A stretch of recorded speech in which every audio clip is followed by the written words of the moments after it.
नमस्कार और पहलक दगड़ियों, मैं सत्यवीर खनका एक बार फिर से आप सभी के सामने एक नई वीडियो को लेके हाजिर हूँ।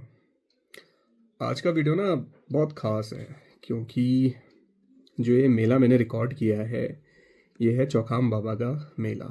मेला क्या, एक यात्रा, और एक ऐसी यात्रा जहाँ पे आप अगर सामने हैं आपको विश्वास नहीं होगा कि एक डोला कैसे जाता है। शायद बहुत से लोगों ने देखा भी होगा, बट जो मैंने एक्सपीरियंस किया या जो मेरा अनुभव रहा इस मेले को लेके, उस यात्रा को लेके, वो बहुत ज़बरदस्त था क्योंकि मैंने आज तक कभी नहीं देखा था। तो इसीलिए अगर आपको ज़िंदगी में कभी मौका मिले तो इस मेले को ज़रूर देखिएगा, जो कि है लोहाघाट से 25 किलोमीटर दूर चमदेवल में लगने वाला एक ऐतिहासिक मेला, जिसकी शुरुआत होती है मणगांव से। तो चलिए इस जर्नी को हम आंखों देखा आपको दिखाते हैं और शुरू करते हैं इस मेले की बहुत ज़बरदस्त झलकी। दिन है आज का चैत्र नवरात्रि की 9।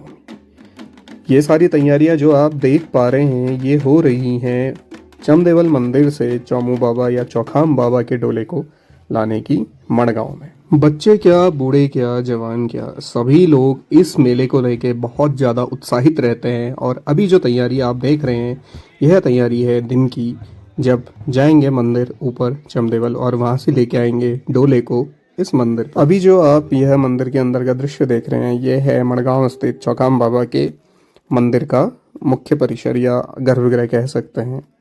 और यहाँ पर रखी हुई यह रस्सी जो खींचने के काम आती है डोले को, तो यह भी साथ जाएगी दिन में।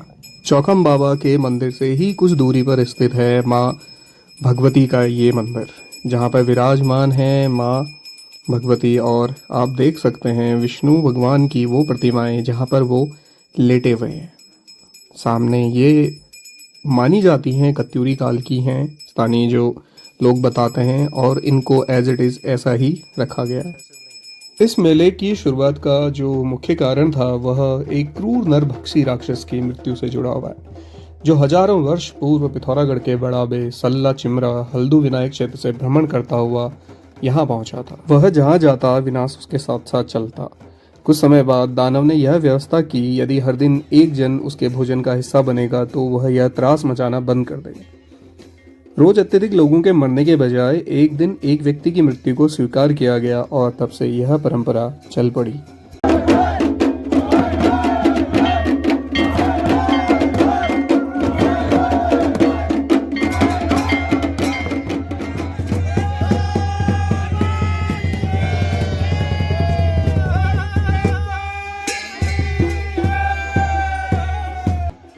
पुनः कहानी की ओर बढ़ते हुए बात करते हैं एक गांव की एक बुढ़िया या वृद्ध महिला जिनका नाम था कोकिला।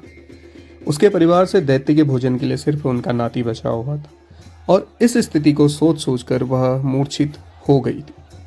वहीं दूसरी ओर गौपालक, शिवभक्त, क्षत्रिय वीर योगीराज चौमू या चौखाम देव चमदेवल में पांडवों द्वारा निर्मित शिवलिंग की पूजा में तल्लीन थे।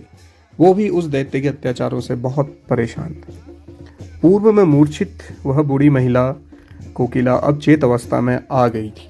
चेत अवस्था में आने के बाद उसने अपने नाती को बचाने हेतु मन ही मन कुछ कर गुजरने की सोची। उसने स्वयं को विश्वास दिलाया और चौमू देवता से मिलने की इच्छा मन में रखी।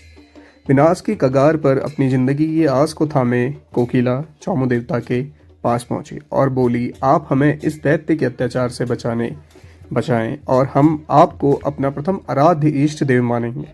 हर वर्ष तुम्हारे नाम का भव्य मेला लगाएंगे, आपको अद्भुत सिंहासन पे आरूढ़ करेंगे और भोज का भोग लगाने के पश्चात इसे प्रसाद स्वरूप अधिक से अधिक लोगों तक पहुंचाएं। अभी आप जो ये जन सैलाब देख रहे हैं ये है चमदेवल का चौखाम बाबा या चौमू बाबा का मंदिर, जहाँ पर अलग अलग गाँव के लगभग 12 गाँव के जत्थे यहाँ पर पहुँच चुके हैं और बारी बारी से मंदिर की परिक्रमा कर रहे हैं। पुनः कहानी की ओर लौटते हैं और जानते हैं आगे क्या हुआ। चौमू देवता अविलंब थल केदार के पास पहुंचे और दैत्य संहार हेतु अपने वीर पुत्रों की मांग की। केदार ने अपने 3 पुत्रों लाटा, भराड़ा और रुद्र को चौमू देव के साथ भेज दिया। अगले दिन सबसे पहले भराड़ा, फिर रुद्र और अंत में लाटा को दैत्य के साथ लड़ने हेतु तैयार किया गया। दैत्य जब नींद से जागा और भोजन को न पाकर देख अत्यंत क्रोधित हुआ और क्रोध से व्याकुल गांव की ओर बढ़ा। जिस स्थिति के लिए तीनों केदार पुत्र तैयार थे और पूर्व नियोजित योजना के अनुरूप भराड़ा ने दैत्य को युद्ध के लिए ललकारा और देखते ही देखते चमदेवल में देवासुर संग्राम आरंभ हो गया।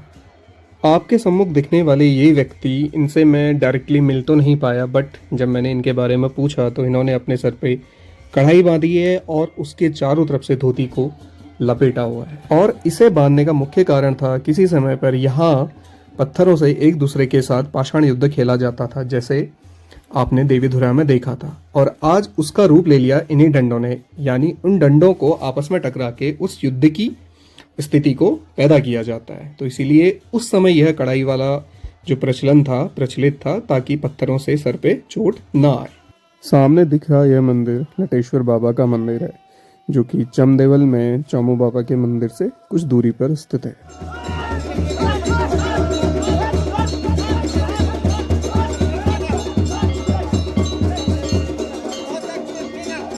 चलिए एक बार पुनः कहानी की ओर लौटते हैं।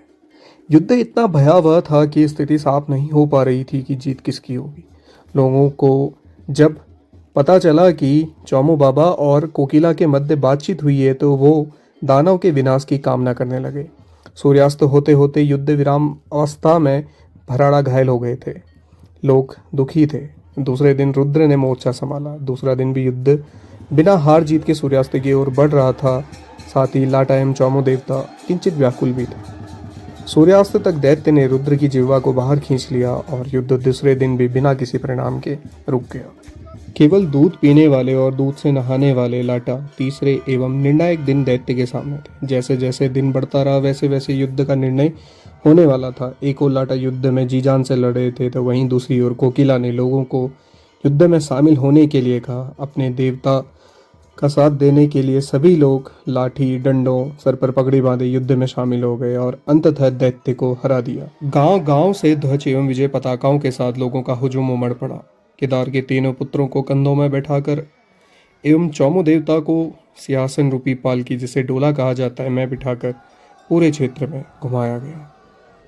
यही वो डोला पालकी है जिसे हम अभी आपके सम्मुख दिखा रहे हैं। इसको निकालने का तरीका आप देख रहे हैं और इसका वजन बहुत ज़्यादा, करीबन 2 या 3 टन के बराबर होता है और इसमें प्रयुक्त होती है साल की लकड़ी, जिसे पंचेश्वर के निकट से लाया जाता है। तो ये कहानी थी चौमू बाबा के मेले की शुरुआत की कि आखिर कैसे ये मेला शुरू हुआ। सिंहासन रूपे इस पालकी को अब आपस में बांध कर जोड़ा जाएगा और इसके बाद इसे ले जाया जाएगा मड़गांव स्थित चौमू बाबा के मंदिर परिसर से आधे रास्ते तक इसे धौनी जाति के लोग, जो क्षत्रिय राजपूत हैं, वो लेके आते हैं और उसके बाद मड़गांव के पांडे पुजारी जाति के लोग इसे अपने मंदिर तक पहुंचाते हैं। आगे आने वाले नज़ारे अपने आप में रोमांचकारी हैं। मैंने ऐसे नज़ारे आज तक कभी नहीं देखे।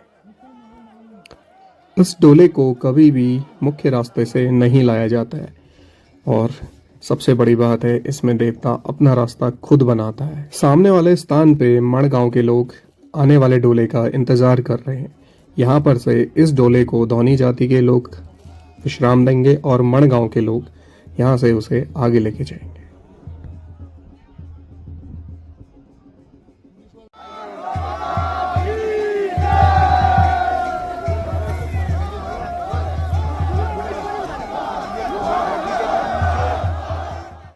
मड़गांव के जाबाज नौजवान अब अपनी बारी का इंतजार करते हुए यहाँ से डोले को लेके जाएंगे। आधे रास्ते तक यह यात्रा पूरी हो चुकी है और आधी दूरी अब यहाँ से शुरू होती है।